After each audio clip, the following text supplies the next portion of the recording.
बाबा का मैं क्या वर्णन करूं गुरुदेव। आज मेरी जो बचपन से सफेद दाग की बीमारी थी, आज बाबा की कृपा से एक लोटे जल ने पूरी बीमारी समाप्त कर दी। आज मैं पूर्ण तरह से ठीक हो गई हूँ।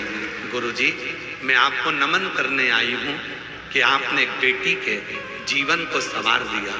किसको मैं अपना मुख दिखाती, आज मेरा चेहरा भी सही हो गया, शरीर भी सही हो गया। मैं प्रणाम। और जो जैसी भावना वो एक पत्र और देखिए।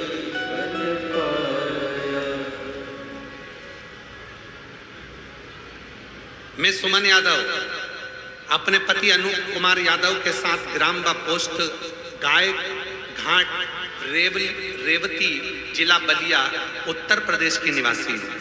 कहीं बैठी हो, हाथ हिला सकती हैं। सुमन यादव अपने पति अनूप कुमार यादव के साथ ग्राम पोस्ट गाय घाट रेवती जिला बलिया उत्तर प्रदेश की निवासी हूँ। यह पत्र में बाबा भोलेनाथ की कृपा के लिए लिख रही हूँ। गुरुदेव, मेरे भाभी के कहने पर हमने मोबाइल पर आपकी कथा ऑनलाइन सुनना प्रारंभ करा। हम लोग साल 2023 से लगातार मोबाइल पर कथा सुन रहे हैं, लेकिन कथा के पंडाल में आकर लाइव कथा सुनने का हमारा यह पहला अवसर है। हम इस भव्य आयोजन के लिए कथा के संयोजक श्री दया शंकर जी को दिल से आभार व्यक्त करते हैं, जिन्होंने ये कथा करवाकर हम बहनों को श्रवण करवाया। गुरुदेव जी, मेरे पति अनूप कुमार यादव काफी समय से सरकारी नौकरी के लिए परिश्रम कर रहे थे। कई बार असफलताओं के कारण दोनों बहुत निराश हो चुके थे। फिर हम आपकी शिव पुराण कथा सुनने लगे। आपकी प्रेरणा और मेरे कहने पर मेरे पति ने बाबा भोलेनाथ पर पूरा विश्वास किया। हम प्रदोष की पूजन करने लगे, सीहोर वाला कुबरेश्वर बाबा का स्मरण करने लगे। गुरुजी, कुबरेश्वर बाबा की भूमि पर ना जाने ऐसा क्या है, पूजन करो, जो मांगो वो मिलता है।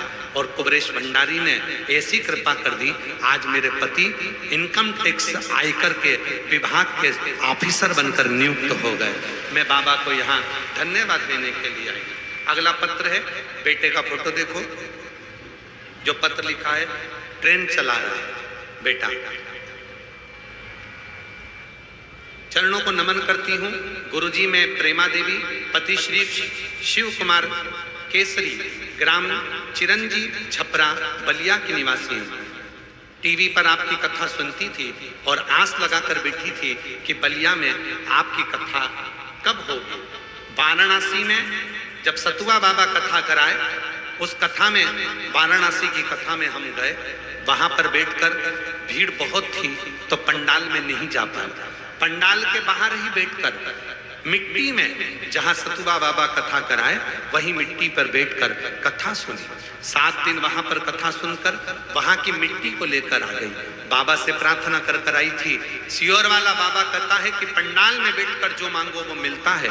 3 महीने में बाबा मेरे बेटे का नौकरी लगा देना, बस इतनी कृपा करना। मैं पशुपतिनाथ का व्रत नियम कर दी, मेरी बेटी ने किया। शिव की कृपा ने मेरा बड़ा बेटा का रेलवे में लोको पायलट का सरकारी नौकरी लग गया। मैं बाबा को यहाँ धन्यवाद देने के लिए आई हूँ। गुरुदेव, मैं 28/5/2026 को सीहोर जाकर बाबा की कंकर शंकर भी पूजन कर आई, क्योंकि पहले भी कंकर शंकर पूजन करा था, जिससे मेरे बेटे की नौकरी लगी। मैं बाबा को यहाँ धन्यवाद देने के लिए आई। शिव शिव शिव है, शंकर शंकर है। आप आए हो बड़ी दूर दूर से, 100, 200, 500 रुपए खर्च कर आए, बड़ा विश्वास लेकर आए, बड़ी श्रद्धा के साथ आए। ये दुनिया के लोगों को लगता होगा कि ये शिव महापुराण की कथा है, पर जिसने अपनी जिंदगी में अगर शंकर को जान लिया, वो पहचान गया कि शिव पुराण की कथा ये कथा नहीं है। जब सीहोर कुबरेश्वर धाम से ये पोथी चलकर आती है तो केवल पोथी नहीं रहती, मेरा कुबेर भंडारी भंडार भरने के लिए आता है। ये केवल पोथी थी। क्या देगा, कैसे देगा, कब देगा वो वही जाने।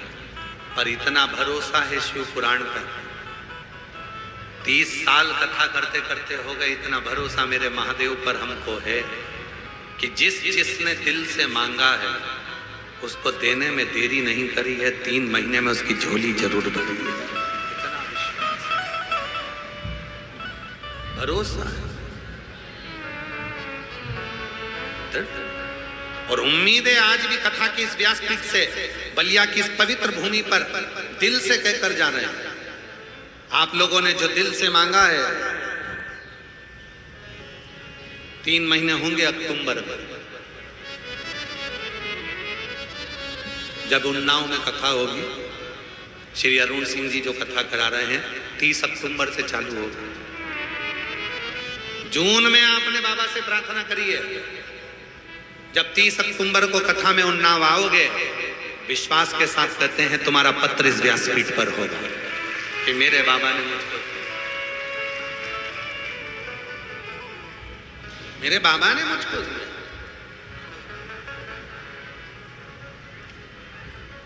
जो दिल से मांगोगे वो दिल से,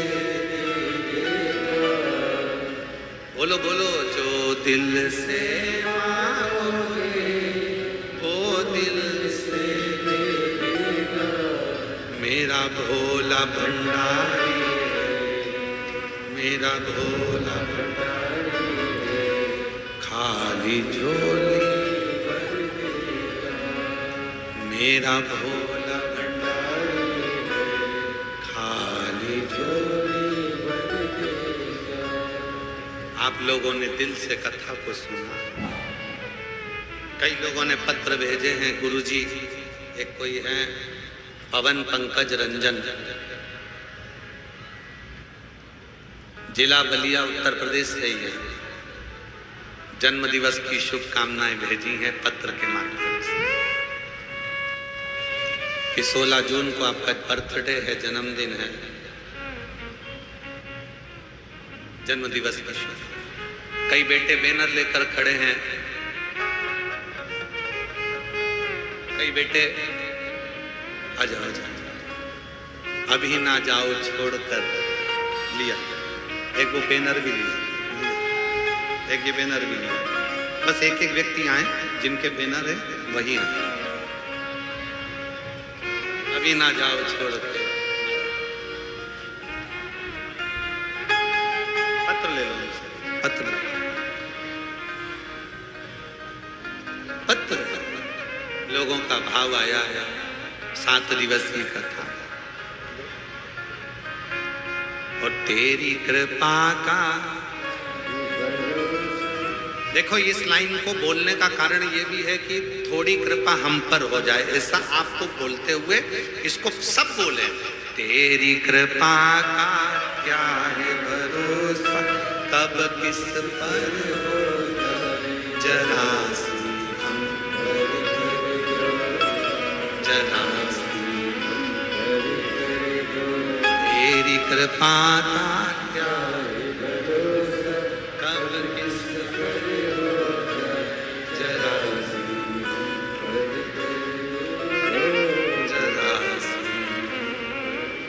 बच्चों का भाव है, अभी ना जाओ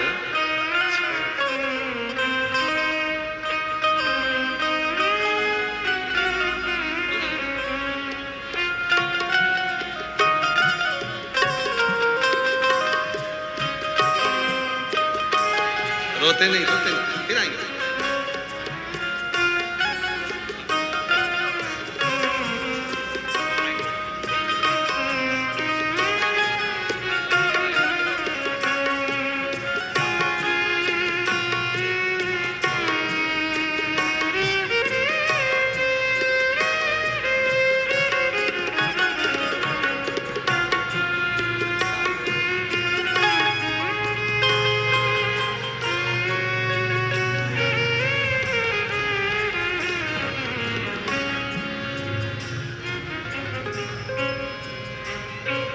प्राप्त करते हैं। तो भृगु बाबा ने यहाँ आकर जब अपने उस परम सत्य को पाने के लिए जब तप और साधना करी होगी, तो भगवान भृगु ऋषि की जन्मस्थली भी यही कहलाया जाएगा। परम सत्य को पाया। आप एक कथा है, एक गुरुजी आए, गुरुजी ने आकर पूछा एक बेटी से, अपनी शिष्या से, तुम्हारी सास की उम्र कितनी है? 15 साल। ससुर की उम्र कितनी है? 22 साल। तुम्हारी उम्र कितनी है? 38 साल। पति की उम्र कितनी है? कल ही पैदा हुआ है। जरा ध्यान देना इस संवाद पर। सास 15 साल की, ससुर 22 साल का, पति कल पैदा हुआ और बहू की उम्र 38 साल। कैसे हो सकती है?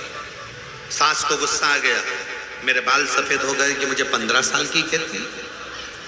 ससुर जो 65-70 का हो रहा है उसको ये 22 साल का कहती है। और पति अगर इसका कल पैदा हुआ तो शादी किससे हुई इसकी? इतने में गुरुजी ने कहा, मां तुम संतों की भाषा को नहीं समझ पाओगे। एक संत तुम्हारी उम्र कभी नहीं पूछता। संत हमेशा ये पूछता है कि कौन कितने समय से शंकर जी की सेवा में, शिव पुराण में और भगवान की भक्ति में लगा। संत ने पूछा सास की उम्र कितनी है? भले सास की उम्र 50 साल की हो गई, सास 60 साल की हो गई, पर सास 15 साल से शिव पुराण की कथा सुन रही है। सास 15 साल से भगवान के मंदिर जा रही है। सास 15 साल से शिव जी पे एक लोटा जल चढ़ा रही है। तो सास भले 50 साल की हो गई, पर वो जो 50 साल की सास हो गई उसका 35 वर्ष तो ऐसे ही निकल गया। जो व्यर्थ का समय था वो वैसा ही निकल गया। और बाद में जो 15 वर्ष सास के थे वही उसकी किस्मत के, वही उसके आनंद के, वही उसके सही थे लिखा है। ससुर भले 22 वर्ष का हो गया, भले 60 साल का हो गया, पर 22 वर्ष उसको पूजन करते हुए निकले, 22 वर्ष सत्संग करते हुए निकले, 22 वर्ष शिव जी पे एक लोटा जल चढ़ाते हुए निकले। तो समझ लेना उसके 22 वर्ष ही श्रेष्ठ थे। पति भले 40 साल का हो गया, पर पत्नी रोज कहती थी चलो शिव पुराण में, बलिया में कथा हो रही है, चलो शिव पुराण में, बलिया में कथा हो रही है, चलो शिव पुराण में। नहीं आया, कल आया, मतलब कल ही उसका जन्म हुआ। जिस दिन वो सत्संग में लग जाए, जिस दिन वो परमात्मा में लग जाए, व्यक्ति का उसी दिन जन्म है, उसी दिन।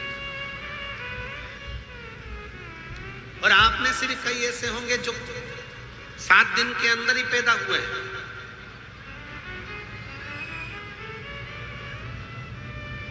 संसार में जितने भी जन्म लेते हैं वो 7 दिन के अंदर ही पैदा होते हैं। कोई रविवार, कोई सोमवार, कोई मंगल, कोई बुध, कोई गुरु, कोई शुक्र, कोई शनि, ऐसे ही है। जन्म कितने दिन में हुआ? 7 दिन। शिव पुराण कितने दिन की हुई? बोलो बोलो, जम के बोलो जरा। अरे आवाज नहीं आई, बोलो। 7 दिन। जन्म कितने दिन में हुआ? 7 दिन में। शिव पुराण 7 दिन की। गोवर्धन पर्वत कितने कोस का है? जम के बोलो, 7 कोस। भगवान कृष्ण ने गोवर्धन पर्वत को अपनी उंगली पर उठाया, कितने दिन तक उठाया? 7 दिन तक। भगवान कृष्ण ने जब गोवर्धन पर्वत अपनी उंगली पर उठाया तब भगवान की उम्र कितनी थी? 7 वर्ष। 7 वर्ष के भगवान ने 7 कोस के गोवर्धन पर्वत को 7 दिन तक अपनी उंगली पर उठाकर रखा। भागवत जी 7 दिन की, शिव पुराण 7 दिन की, हमारा और आपका जन्म 7 दिन का। रविवार, सोमवार, मंगल, बुध, गुरु, शुक्र और शनि।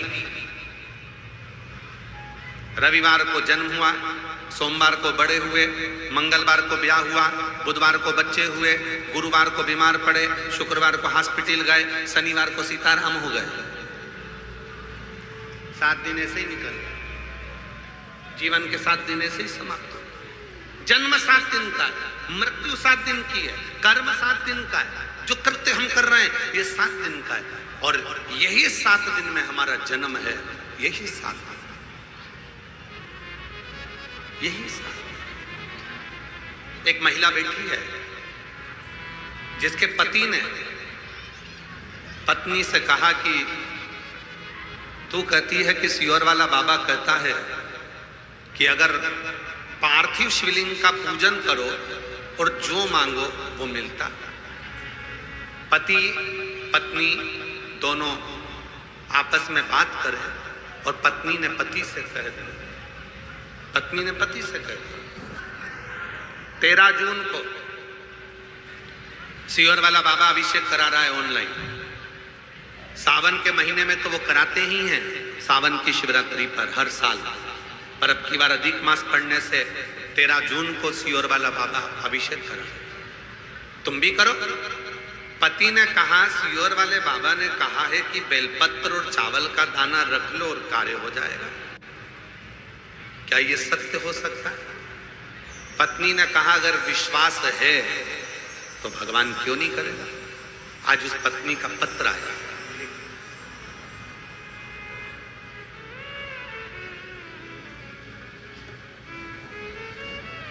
पत्र देखिए। मैं पूजा देवी, पति गोपाल कुमार, SDS कॉलेज, भगवान बाजार, छपरा, सारण से आई। कहीं बैठी हो तो हाथ हिला सर। मैं पूजा देवी, पति गोपाल कुमार, मैं SDS कॉलेज, भगवान बाजार, छपरा, सारण से आई। गुरुदेव, मैं यहाँ केवल 13 जून का जो मेरे पति ने किया नहीं होगा। एक काम करते फिर दूसरा पकड़ते, दूसरा करते फिर तीसरा पकड़ते, एक एक जगह उनका स्थिर परमानेंट का काम नहीं हुआ। फिर मेरी माँ ने आपकी अधिक मास को शिवरात्रि पर मेरे पति और हम दोनों अभिषेक किया और बाबा से यही मांगा कि बाबा जो मेरे पति के मन में चल रहा है आप वो करना और जो अच्छा हो वो करना। गुरुदेव, लोगों का काम 3 महीने में होता है, पर मेरे बाबा ने तो 1 दिन भी नहीं लगने दिया और रात भी नहीं पूरी होने दी और सुबह ही मेरे पति का परमानेंट जाप बाबा की कृपा से लग गया। आज मैं बाबा को प्रणाम करूं, बाबा को नमन करूं। रात भी पूरी नहीं होने दी और सुबह मेरे पति का परमानेंट जॉब लग गया। कहीं बैठी हो पूजा देवी, पति गोपाल कुमार, मैं SDS कॉलेज, भगवान बाजार, छपरा, सारण से आई। कहीं बैठी हो तो आ सकते।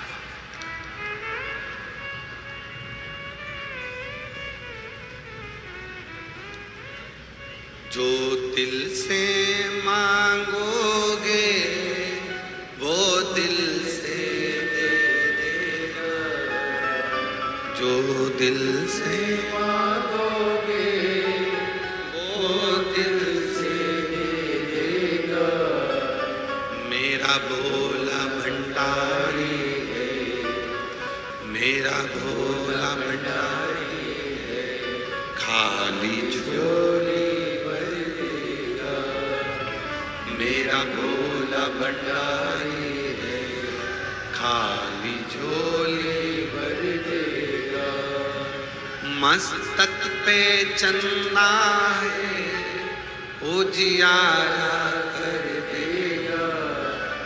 मस्तक पे चंदा है उजियारा कर देगा।